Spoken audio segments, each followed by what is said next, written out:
საპრეზიდენტო არჩევნებში 2000-მდე ადამიანი ყალბი პირადობის მოწმობით აპირებს მონაწილეობის მიღებას. ეს განცხადება დღეს დემოკრატიული მოძრაობა ერთიანი საქართველოს ბათუმის ოფისში გააკეთეს.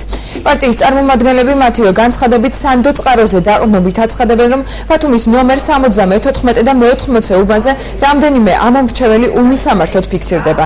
საზოგადოებასთან ურთიერთობის სამსახურის უფროსის თამარ გუდავას განმარტებით პარტიის იურისტები საკითხთან დაკავშირებით ინტენსიურად მუშაობენ, რათა მსგავსი ფაქტები დროულად იქნას გამოვლენილი. თემაზე უფრო ვრცლად მომდევნო გამოშვებაში ვისაუბრებთ.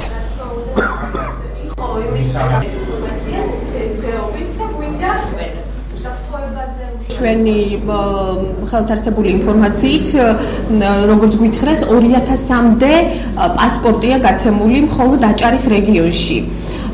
აქედან გამომდინარე, ჩვენ მივმართავთ იუსტიციის სამინისტროს, რომ გააკონტროლონ ეს პროცესი ამ წინასაარჩევნოდ, ამოღებული იქნას ყალბად გაცემული პასპორტები რეგიონიდან.